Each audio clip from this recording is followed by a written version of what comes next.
Where'd the tweet? There's a tweet. We are live. There's the Yeah, I know. That's how I feel. Sometimes the YouTube one's slow. Thursday, October 25th, live before lock. Myself, Eddie Fear, breaking down 4 games as we head closer to 7 o'clock. Plus, bonus coverage today. Alex Osimo Baker coming on in about 10 minutes to discuss the 200,000 clams he pulled down on Tuesday. So we will get the boss man in here for his for a little bit of a breakdown. But Eddie, how you doing? I'm doing very well. Yourself? You know, I'm pretty good. I just got to shovel down a nice spicy chicken sandwich and some waffle fries, thanks to my lovely wife. So, from where? It sounds like Chick-fil-A. It was Chick-fil-A. Waffle fries and sound. Yeah, it was Chick-fil-A. She went to pick up the dogs from daycare. Said, "I got you Chick-fil-A." At which point, I smiled very largely. Sounds like this is your wife. You said it was indeed. How long have you been hitched? 4.5 years. That's nice. That's nice. Congratulations, Mazel Tov. A blessing on your house, young man. Thank you. So we've got some interesting news in one of the early games today. They're dusting off Channing Frye and inserting him into the lineup.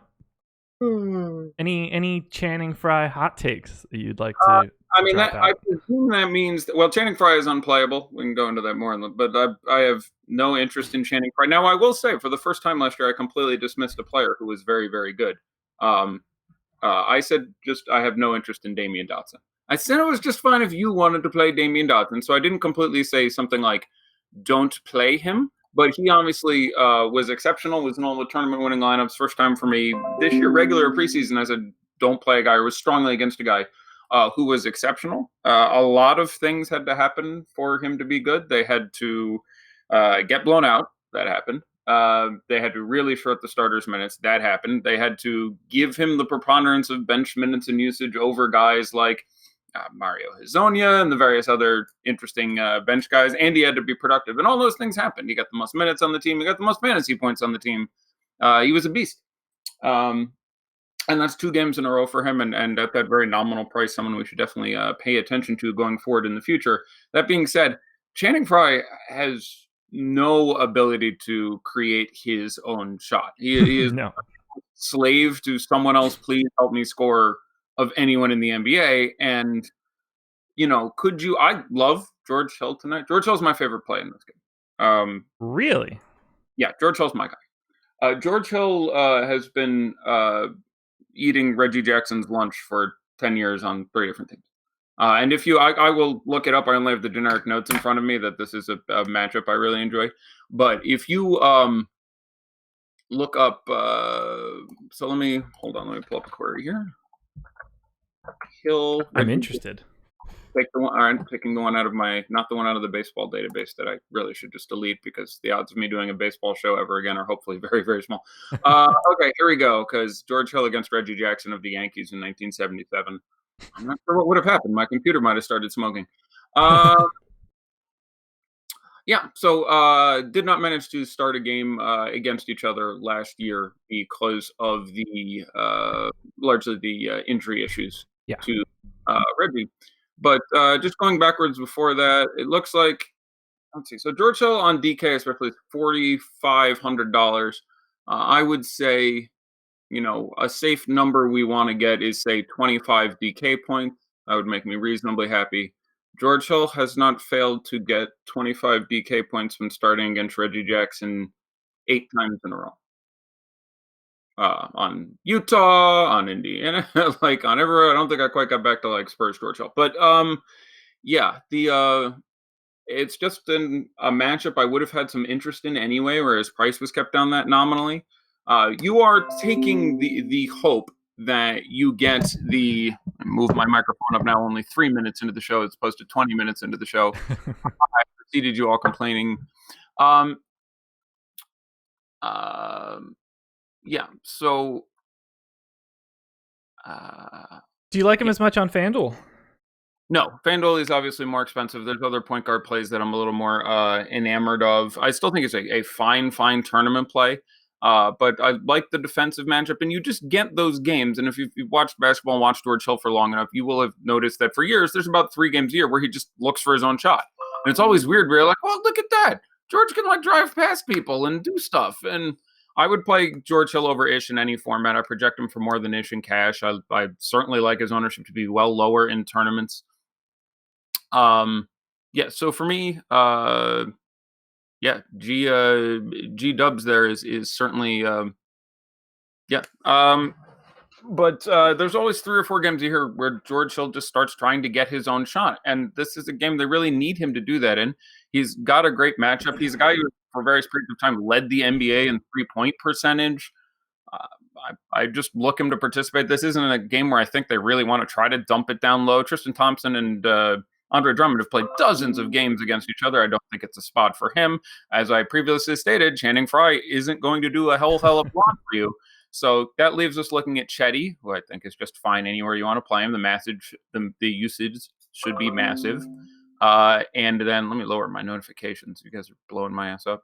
Yeah, I get it. I understand. You are popular today. Well, it's difficult being a celebrity, but it's something you have to live with. But yeah, if you're going to look at the starters, it's Hill for me, then Chetty, then Hood coming in third, and I would generally think that I would rather run it out there and play. I would rather play Jordan Clarkson off the bench than Rodney Hood starting. He's generally going to take a couple more shots. I would project him similarly. I think the ownership ends up lower, and I think you're buying yourself some backup in the event of a blowout. He should be certainly more useful in that format. So yeah, for the Cavs, for me, I'm not playing Channing Frye under any circumstances in any way, shape, or form ever. And then maybe it works out. Maybe George Hill, gets 7 assists and 5 of them are to 3-pointers from Channing Frye. But I'd have to be a big number of lineups in before I considered that an optimal or an intelligent way to play that situation. So for me, George Hill is the guy I'd overweight the field the most. I'm totally fine with Chetty. Perfectly good matchup. Might take 25 shots. Obviously, the DK price is a little more exciting. Multi-eligible position. FanDuel he's obviously significantly more expensive. Nothing wrong with playing Rodney Hood, but Lance, I presume, will not be starting since we now know that Channing Frye will be starting, and Ty Lue has shown a many years-long reluctance to playing those two dudes next to each other. Yeah. So, yeah, I think you get Chetty shifting down more, and, you maybe only get 20 minutes of Lance, and he's apparently everyone's favorite guy today. I will look elsewhere. But, yeah, George Hill, G money. George Hill, not a guy popping up for me. Good. I'm not happy about that because I do like him more just, like, thinking about the game than I do when I get his... when I get my crunch. Yeah, the question for me is he going to try to take over? Because if you trust, and my takeover again, it's George Hill. Let's not get carried away. It's not LeBron takeover. It's George Hill takeover. But if he decides to I'm going to drive, anyone who's watched enough Cavs basketball or even Jazz basketball, very rarely with the Jazz, but there's just games where George Hill would be like, oh, I can work this matchup, and goes out there and takes a significant number of shots and tries to drive to the rim and is much more active and less of a facilitator. $4,500, he might take 15 shots today and 7 3-pointers, and it's really hard to disappoint at that price. So yeah, I would have, I'd play 50% George Hill. It's I really don't think it's very likely he's going to disappoint me. I don't think, Sexton is going to play him off the board. That's George Hill is the guy who I think can get there, who will be very low owned, who I would have, the most interest in taking that shot at. It's not a giant slate. That's one of the places I would go to try to overweight the field. Yeah, at 4,500 on DK, I think that's a really nice spot for him, especially with a shorthanded team. What's he going to do? It's like Wendell Carter yesterday. He had a pretty bad game. He still gave you 21 and a quarter for 4,000. That didn't kill you. You didn't want it to win GPPs. You want your 4,000 guys and your 3,700 guys to give you 30, not 21 and change. But that was about as bad as that was going to go. It's sort of the same thing with George Hill. I really don't know how much worse than that it's going to get. You're fading the 10% chance they get demolished by so much. You get 22 minutes of George Hill and you have Jordan Clarkson and Colin Sexton playing out the game. That's sort of what you're fading there. But that's the only way it's going to go terribly badly for you. So I'm a giant fan of George Hill there. If he decides he wants it, I think it can be pretty stellar. So, howdy, boss. Hey, how's it? How are you guys doing? Welcome to the show, Alex Osmo Baker. the namesake of this website. Let me move these faces around on the screen here. Alex, how's it going? Let everybody know what you're up to today. It's going good. Great to be on the show with you guys, especially Eddie. I guess we did the game show, but we've never done a full-blown live before lock, so that's exciting. Yeah, I'm actually out in New York because DraftKings is having this event tomorrow. We're gonna play some basketball, so that'll be really fun. It's fun, man. It's fun. So, not that we don't love having you here, but we do have you here for a very specific reason. Tuesday was very good to you. Yeah, I guess you could say. I can't complain. It was a really awesome day, and it always feels good to go on a little award tour here. So, for those that don't know, the Boss Man pulled down 2 separate 100K tournaments on DraftKings for Tuesday night. Yeah, and well, I did it with the same lineup, so I feel like it's not quite as exciting to hype up, but yeah, I got lucky enough. It's always good taking down one of those contests with like 50,000 people or something because those are the hardest to win. Oh my God, yeah.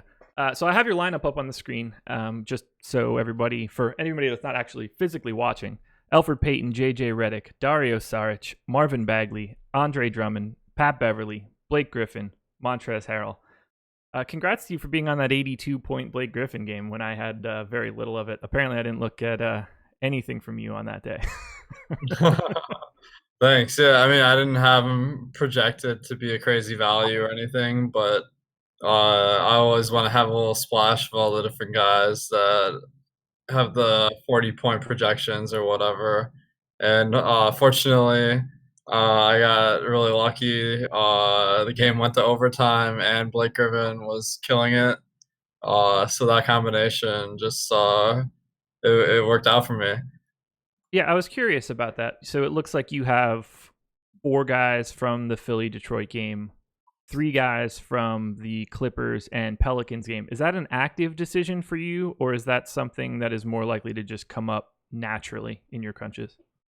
So I think the slate was it 3 or 4 games? I don't remember. Tuesday was 3. It was 3. Okay. Yeah. Whenever there's 3 games, you're gonna end up with game stacks. So Sure. that was completely random. I didn't like optimize for that in any way. No, you're never setting any stacks for basketball. I don't really like to do the stacks because the reason why stacking works in other sports is you get double the points for some of the stats, like runs and RBIs. You want those counted twice. A touchdown, 2 players get it. But in basketball, you only get that for assists, and that's really not that exciting because if the guy takes a shot, he gets 2 points. If he gets assists, he gets 1.5 points. So overall, pretty much a wash. Also, there's so many more scoring events in basketball than in, say, football or baseball, that the percentage of scoring events that have correlation is much lower. Like a guy scores runs, somebody knocked him in 100% of the time, and there's only, 13 and a half average scoring events in a game of baseball. So the percentage is much, much higher. Here it's like, okay, I need to have the basket be assisted and by my guy, and even then the advantage isn't as great. So, yeah. We've been getting this as a question a lot lately due to the large totals that we've seen and the increased pace numbers to start the season. Do you think there's ever a number where this becomes more feasible to stack on purpose? So I think the increased point totals are mostly due to the rule change, which changed the shot clock. So I don't really think that that's going to increase correlations. I think just across the board, fantasy totals are going to be higher because players are going to play similar minutes, but play more possessions, take more shots. So I just think the whole game will be a little higher scoring in general. I don't think that that'll make stacking better. Fair enough. Big news tonight in the Pistons-Cavs game. Cavs are dusting off Channing Frye, which leads me to this. You have a ton of interest in Blake Griffin repeating his 82-point performance that led you to all sorts of Scrooge McDuck type cash. I think that I'm interested, but he's not my favorite play. I mean, despite how good the matchup is, I think that going to a guy like LeBron James, obviously, he's going to be the one that has the huge fantasy performances consistently. Blake Griffin, he's been on fire to start the year, but I actually don't think the matchup is going to be that great. Channing Frye, obviously, is going to be plus matchup, but as soon as he starts to get tired, he's going to be off the floor in a minute, and they're going to put in maybe Larry Nance to guard him, which is what I'm thinking. So in that event, I don't really think that Blake Griffin's going to have that much better than an average matchup. I'm on your side here. And unfortunately, I was not on a lot of Blake Griffin 2 nights ago. I am not particularly on a lot of Blake Griffin tonight. So I'm hoping that you're right. Yeah, I actually think I think Nance is a good play just because I've been seeing a little since Fry was announced a starter. I noticed people's projections for him dropped. But I think this is going to be a matter of necessity. They're going to have to put out a guy that's physical, that's big, Yeah. and because Detroit plays 2 bigs, I feel like Cleveland's going to have to follow suit. So we got a 4-game slate tonight.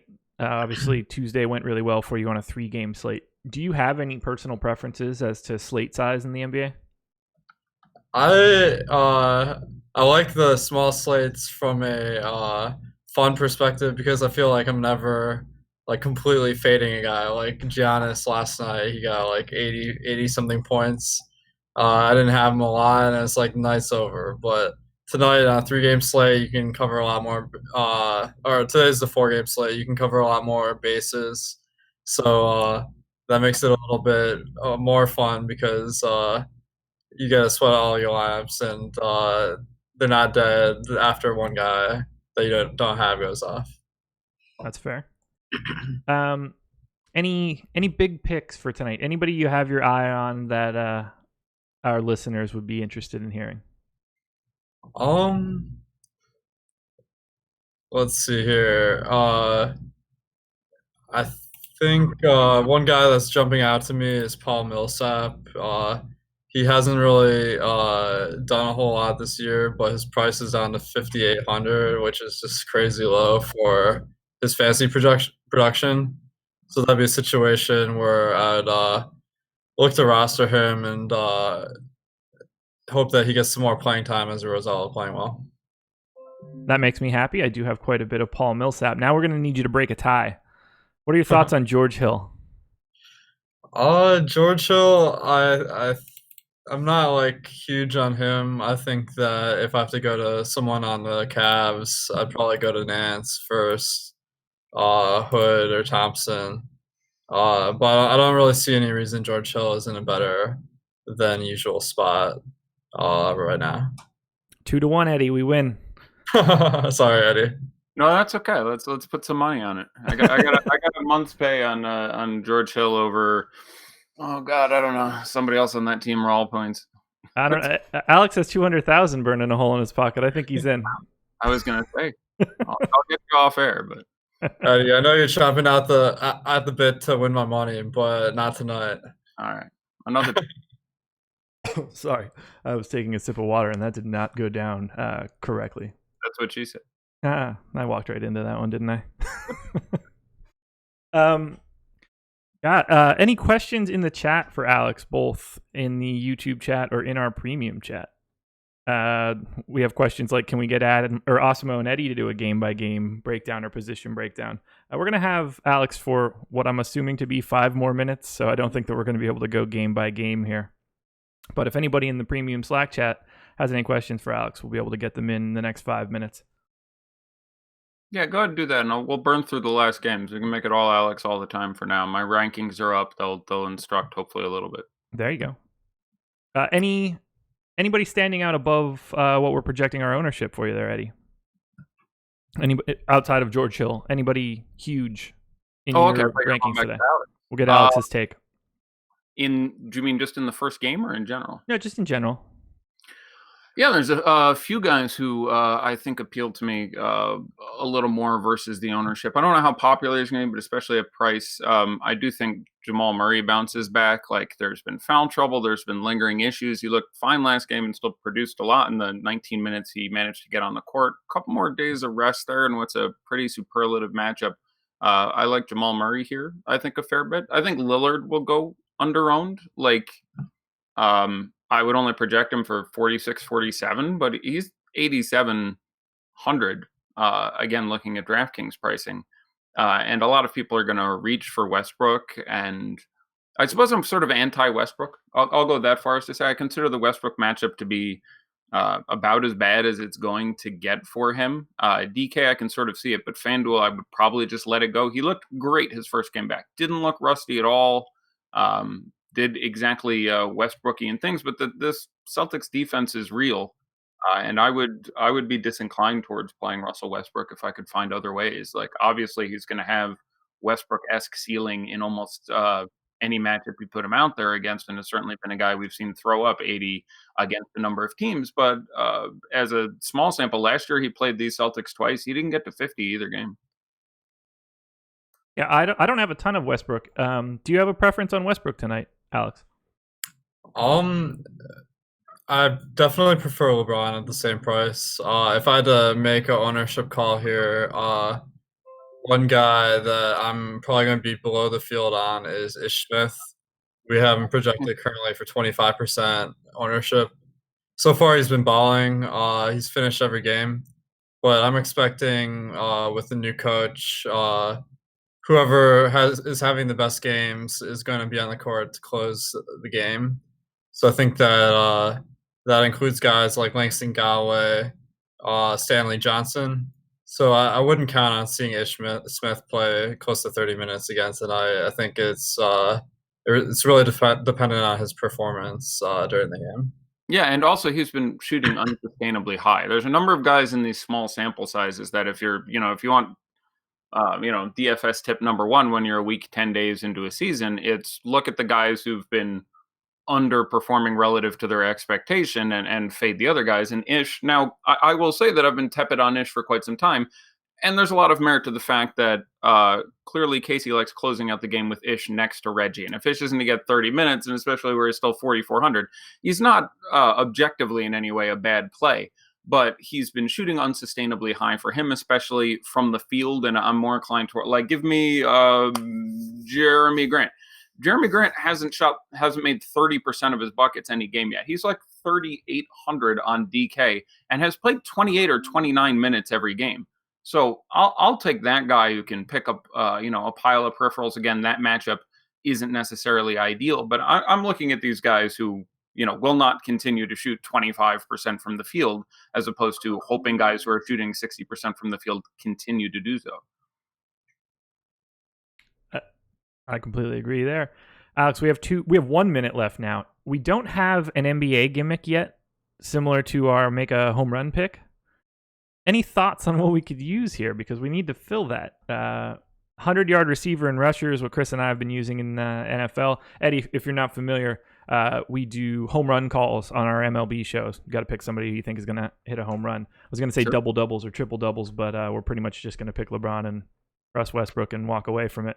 Yeah, that would situation. be kind of So yeah. Maybe we'll have to think about it a little bit. And next time we have you on, we'll need to get your pick for the NBA. Yeah, that's a tough one because you'd have to eliminate some players from contention to make it kind of challenging. Yeah, I think you have to do like X times salary.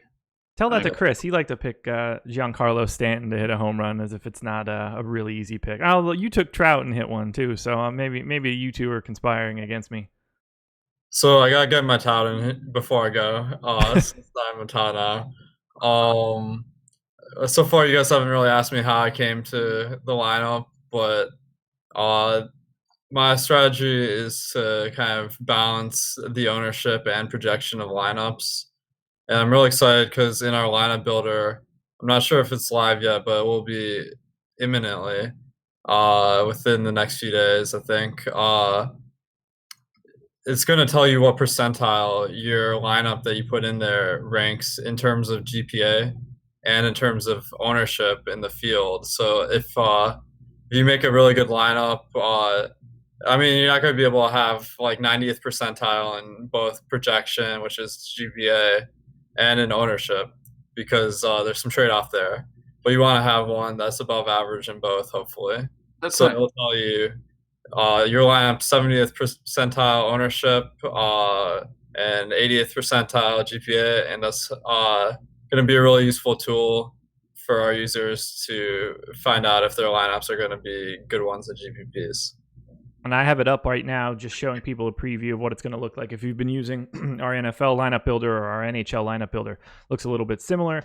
And it's a great tool. If you're building individual lineups, if you're playing probably somewhere less than 20, if you're a guy that likes to play 3 max and 5 max, I think this is a really great tool to both use our ownership projections and our rankings and get an idea of what kind of quality lineup you're putting out and how contrarian are you actually being when you're making your picks.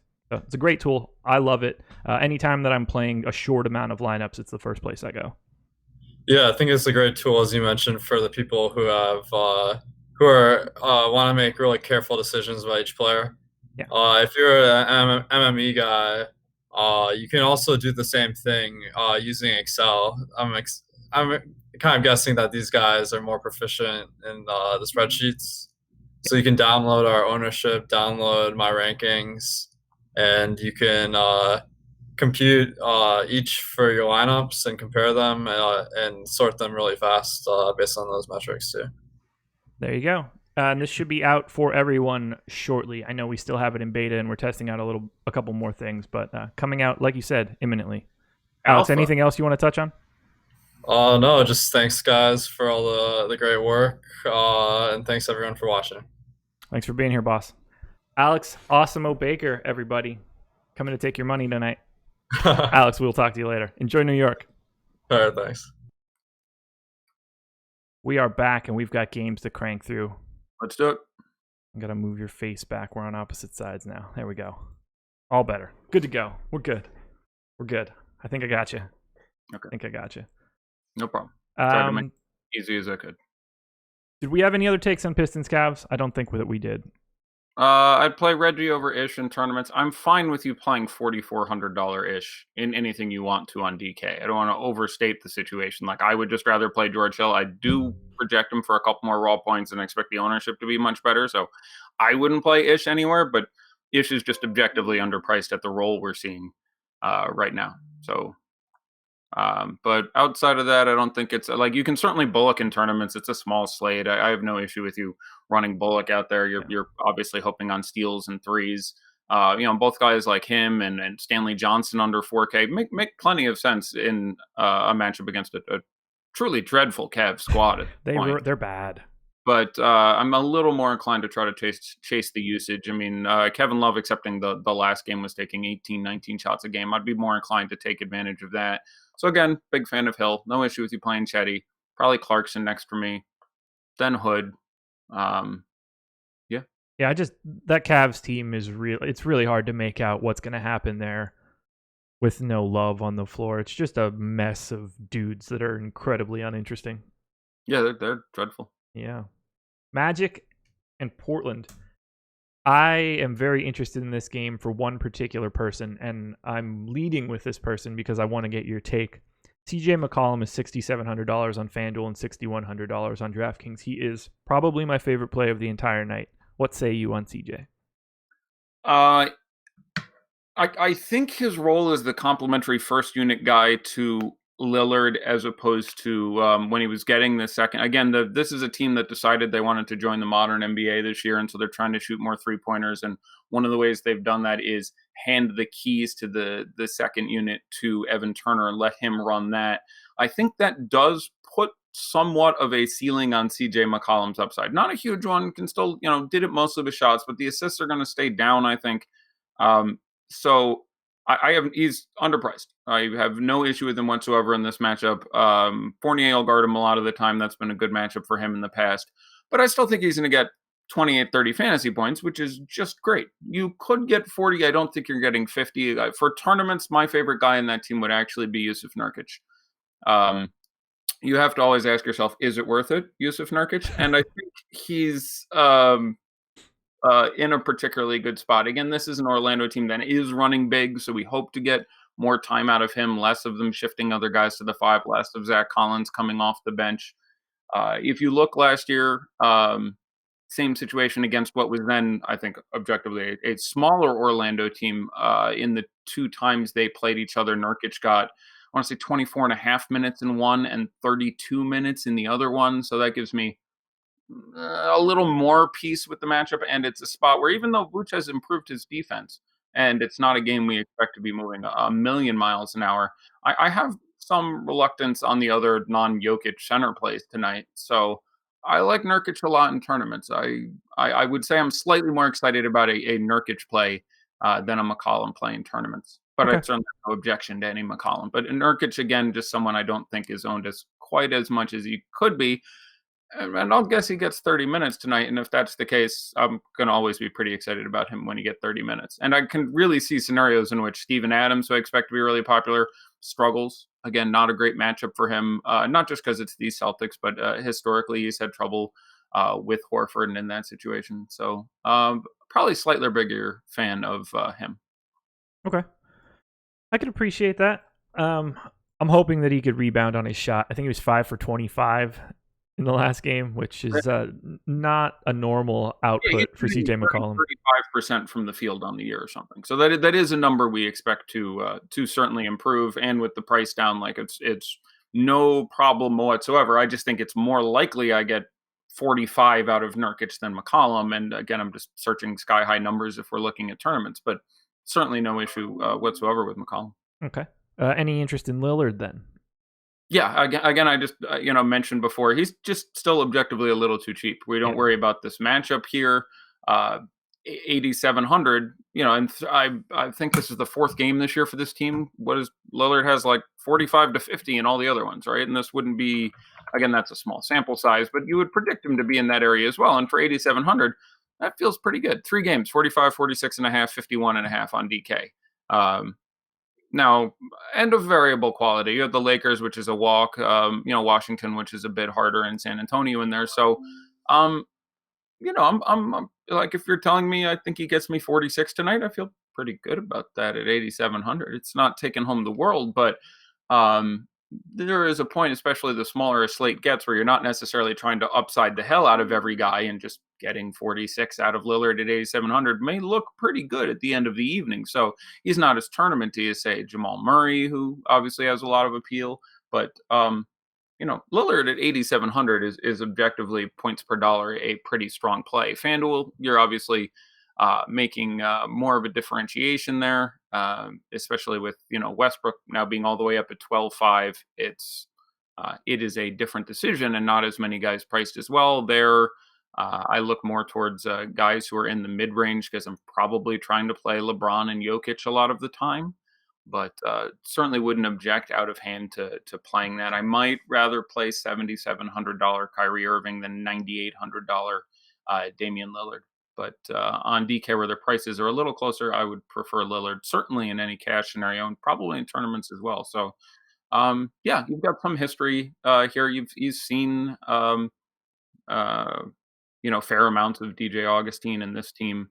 And Clifford hasn't changed the system enough defensively that I expected to play much differently. So if you looked at the couple games they had last year, I remember he had one very good one where he was in the 50s, one sort of tepid one where McCollum went off, by the way, which should make you feel good. You got the McCollum game. So I guess I'm saying, if I was building, 4 or 5 lineups, I would probably have a McCollum or a Lillard or a Nurkic in each of them. Okay. Feeling one of those guys ends up being very good.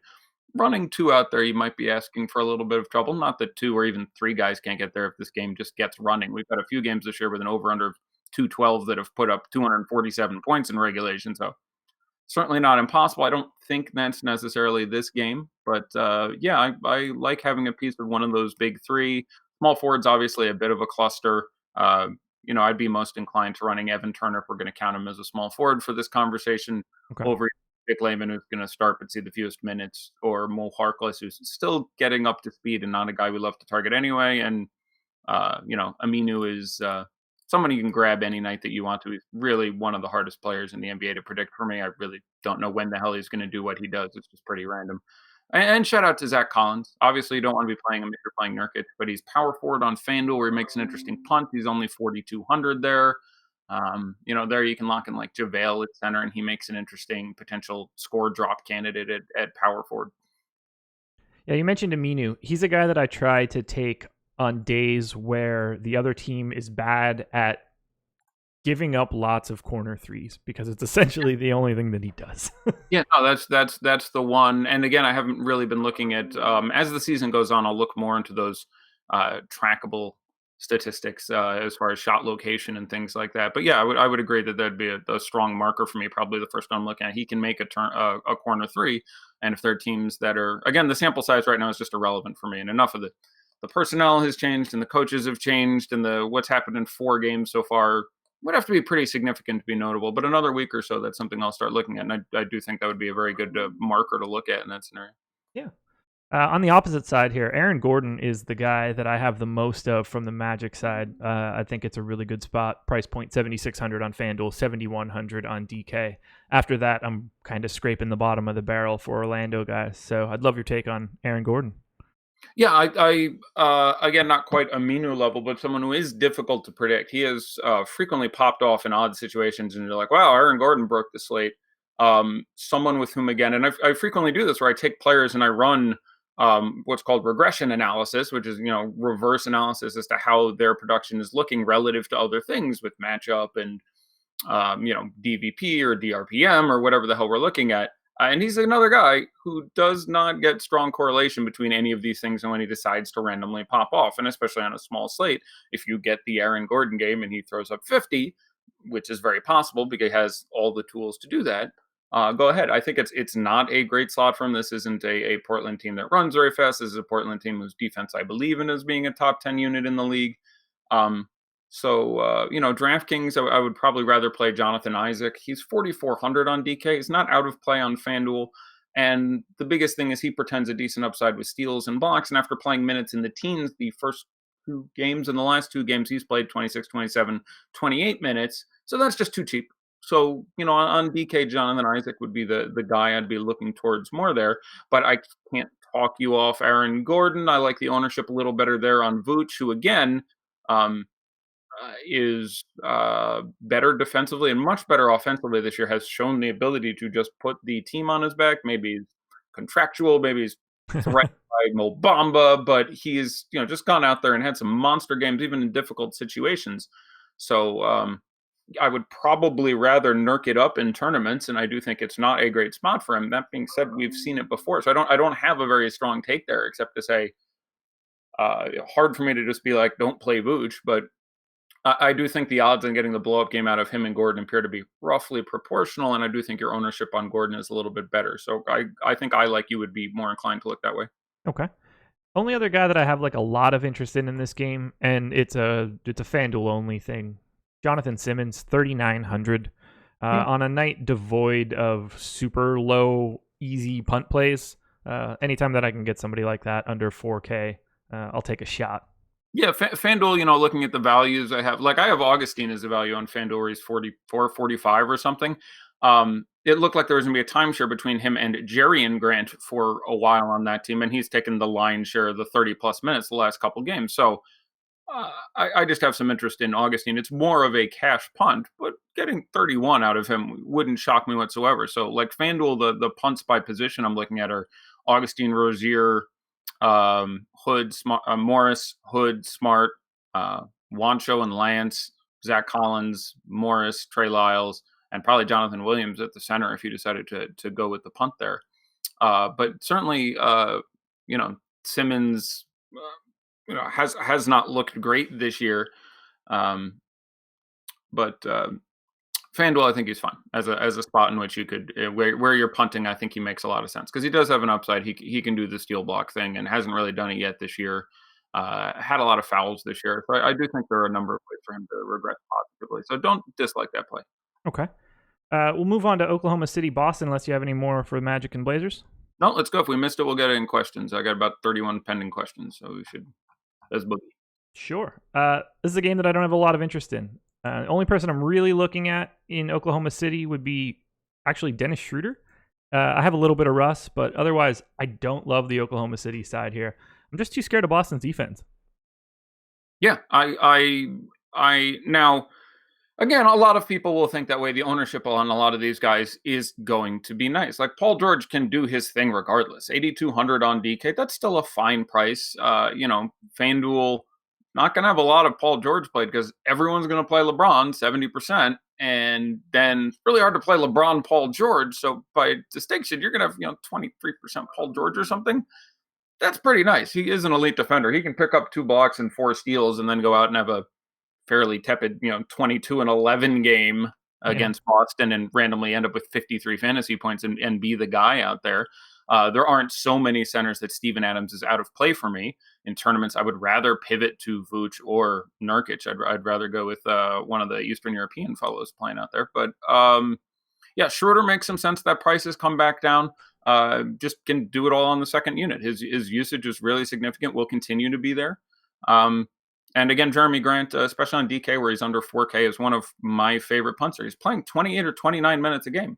That's pretty exciting for me at 3,800. He is not generally a bad fantasy basketball player and can put out a ceiling game. And is literally his games are like 3 for 12 and 2 for 7 and there's another one in there I can't remember, but he's just shot like absolute dog shit, and he's usually a guy who makes half his shots from the field. So Jeremy Grant, another guy I have some interest in there. Don't play Pat. It's a 4-game slate. I guess you can play Pat, but he's in that, that Dorian Finney-Smith thing for me.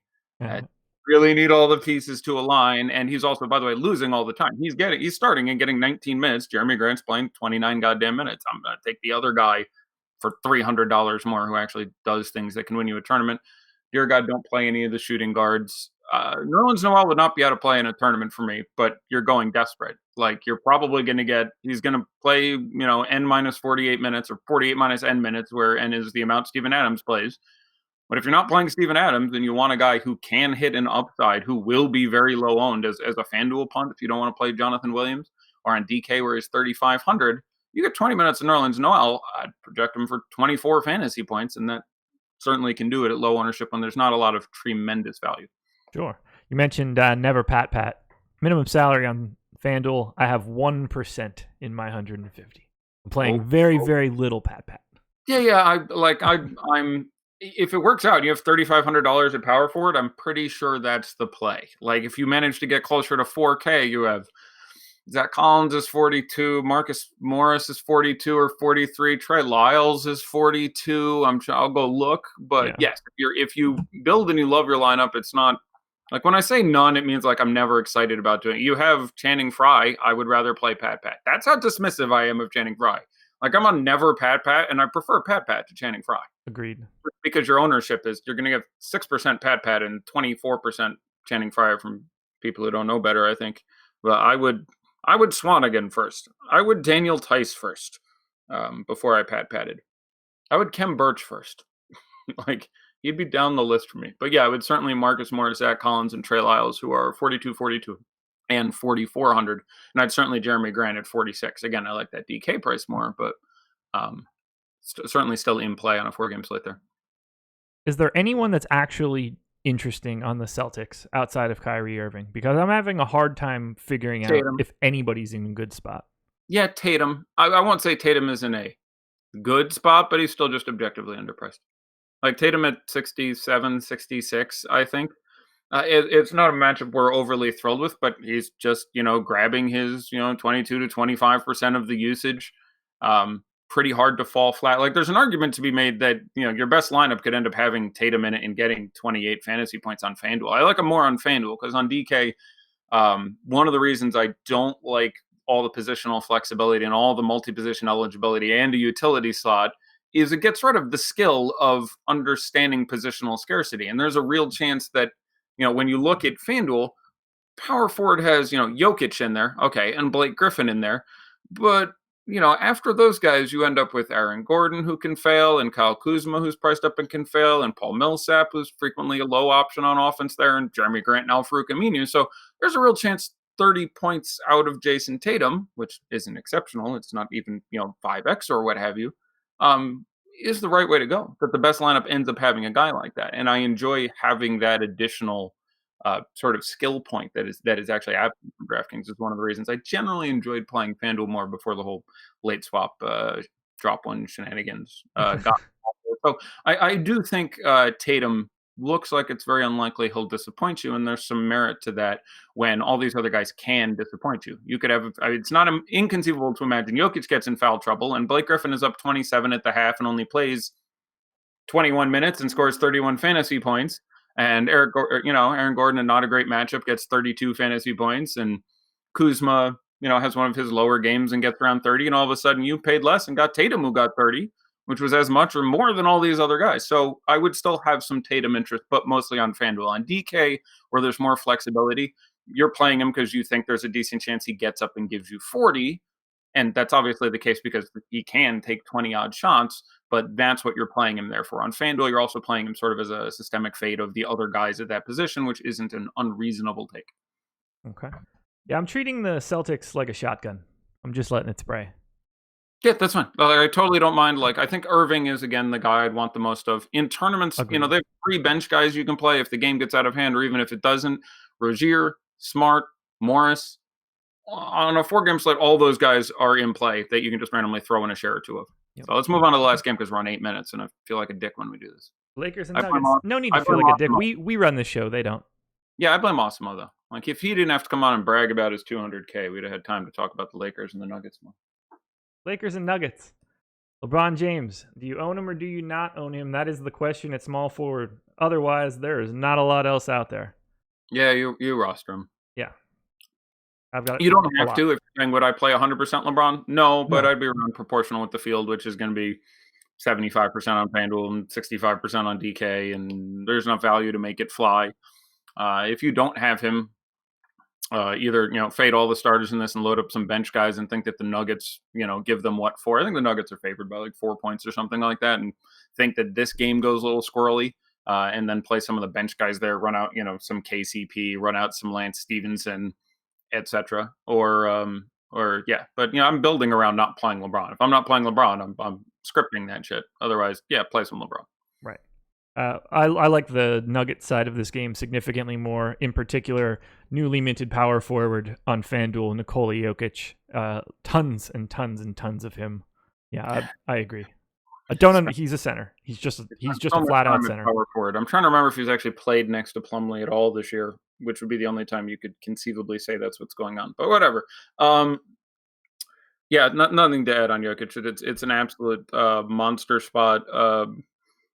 It's hard not to like JaVale McGee. Your downside is he gets on foul trouble on Jokic, which has really happened before. The last time Jokic and JaVale McGee played each other, JaVale McGee got 5 personal fouls in, I believe, 6 minutes and 8 seconds. Yeah, that's actually something I looked up. Jokic's foul drawing rate and McGee's foul giving rate, and it didn't point in a good direction for JaVale.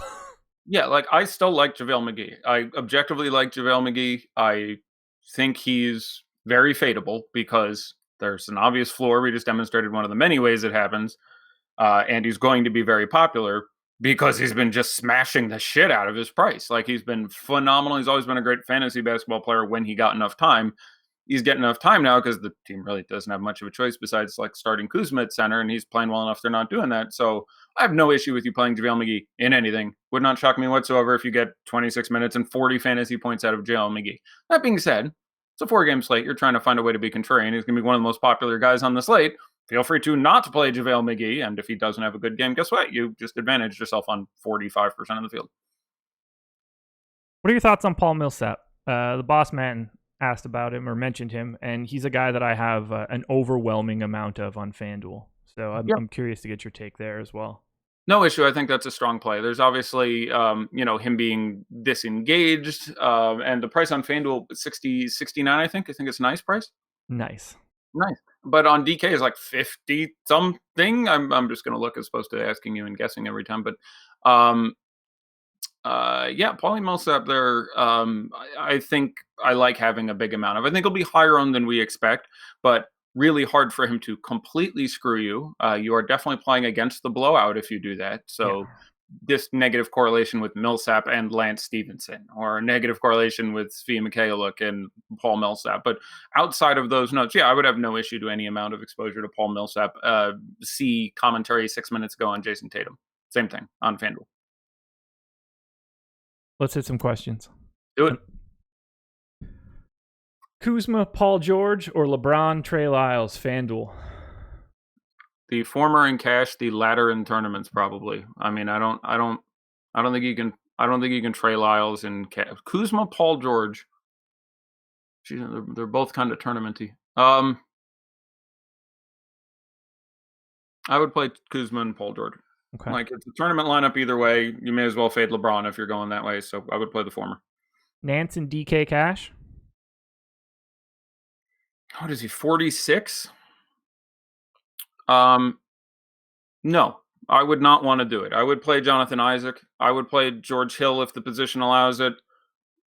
I would strongly consider playing Jordan Clarkson at almost the exact same position. And I don't like Jordan Clarkson in cash, to give you an idea. But there's a real chance Nance isn't starting. They may play Chetty at the 3, shift Chetty down to the 4. Chetty plays 42 minutes. Nance plays 18 minutes off the bench. Like, that's a real possibility. Yeah. I don't think it's likely. I think I would guess he plays 25, 26 minutes. That's where I'd put it. But there's a 30% chance you don't get 20 minutes out of Nance. He's not an abhorrent cash play because he is a fantasy producer. There is an upside to be had there, and he is going to play. So I'm not trying to do it. So it's fine. I don't like it, but it's fine. I wouldn't kill yourself if you have it. No sight given. Aaron Gordon, Jason Tatum. Aaron Gordon. DK Cash, Jokic and Ish, or Vooch and Kyrie? Cash, Vooch, and Kyrie. Favorite sub 4K punt on DraftKings? Jeremy Grant, I presume. I think it's 38, right? I'm going to say Jeremy Grant and then go look, but I have a feeling my answer is going to be Jeremy Grant. Jeremy Grant, slightly over Mason Plumlee, slightly over Juancho Hernan-Gomez. And again, did they say cash? Yet. No. Okay, then yeah, I'll play Jeremy Grant. If you said cash, it probably ends up being Mason Plumlee, get you 15 to 25 basically every day. Nance and Jokic or Damon McGee?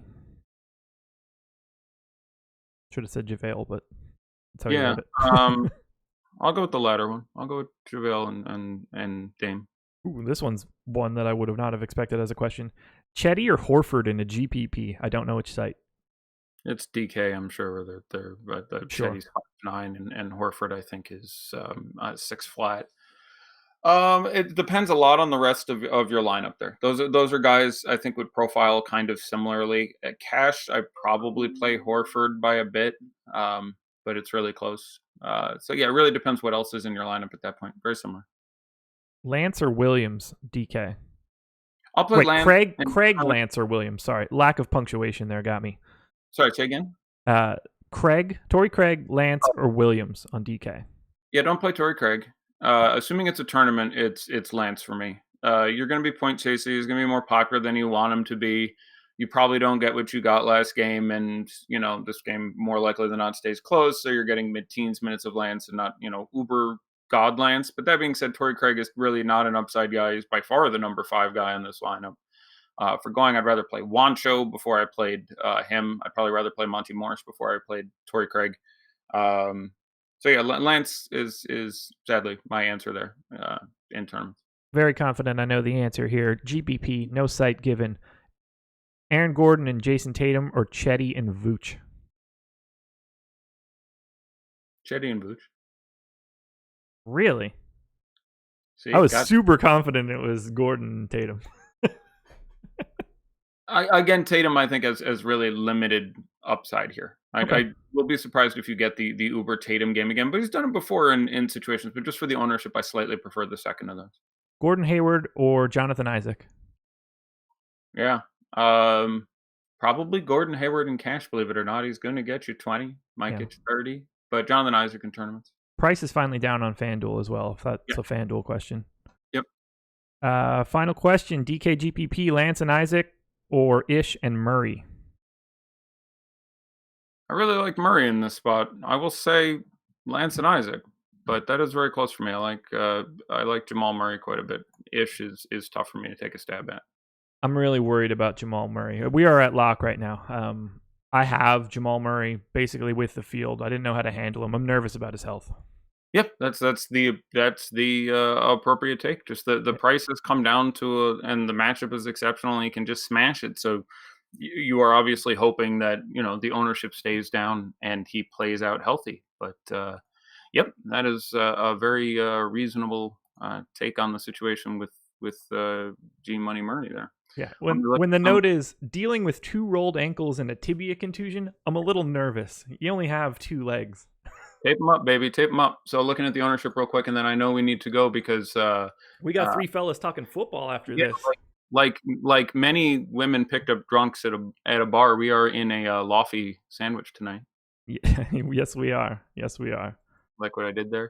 So let me see if let me get one more shot at. Okay, this should be the ownership. For some reason, I know why, because I'm on the random edit screen or something. I'm sorry, I forgot how to use the sites very well now that all right, so yeah, had to actually be someone who had entered something. Okay, here we go. 450K excellent 8s, and the quick rundown on the ownership. A very brief game of Daddy Like. And then we'll get out of here so those football studs can get in. Got to get the hot showdown takes for the Dolphins and Texans, I believe. Number 1 owned player in the 2 early games. Andre Drummond.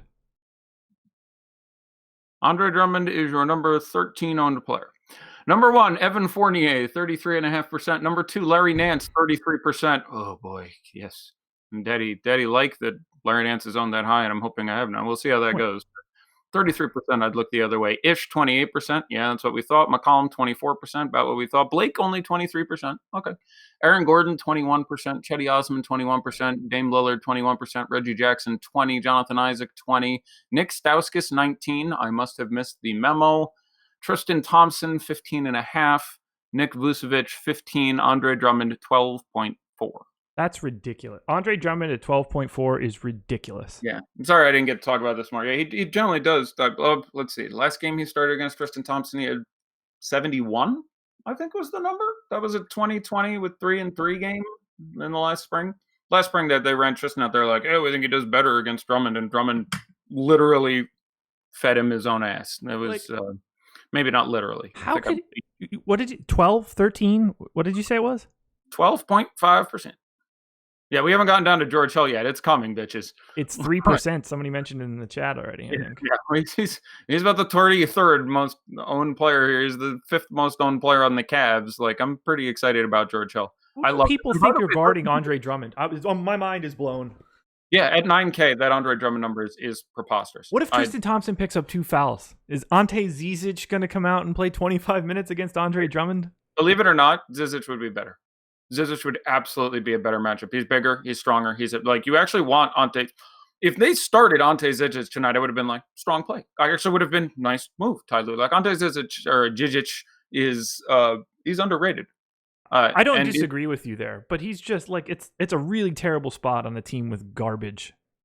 Yeah, and I think the pendulum swings back a little bit from Jan Blake massive game. But anyway, Reggie Bullock 12%, Jordan Clarkson 10%, Aminu 10%, Nurkic 10%, Eddie Lake, Sexton 7%, Channing Frye only 7%. All right. Apparently, too many people watching shows with decent advice screws up the whole thing. Rodney Hood 6%, DJ Augustine 6%, Evan Turner 5%. I promise we'll get to George Hill. Stanley Johnson 4.7, Langston Galloway 3.7. My guy Langston Galloway was owned more than my guy George Hill. The disrespect is humbling. Zach Collins, 3.6%. George Hill, 3.3%, 2.9 of which I have to presume are people watching this show. Terrence Ross, 3.2%. Sam Decker, 3%. Jonathan Simmons, 2%. There's your guy. Mo Harkless, 1. Jerian Grant, 1. Zaza, 1. Kyle Korver, 0.5. Kevin Smith, 0.47. And finally, we get to stop because Kevin Love, 0.43%. Congratulations. You played yourself. That is it, everybody. Live before lock tomorrow. Eddie Fear, Chris Spags. 3 fellas talking football coming up next. Best of luck tonight. We will talk to you again tomorrow. Adios.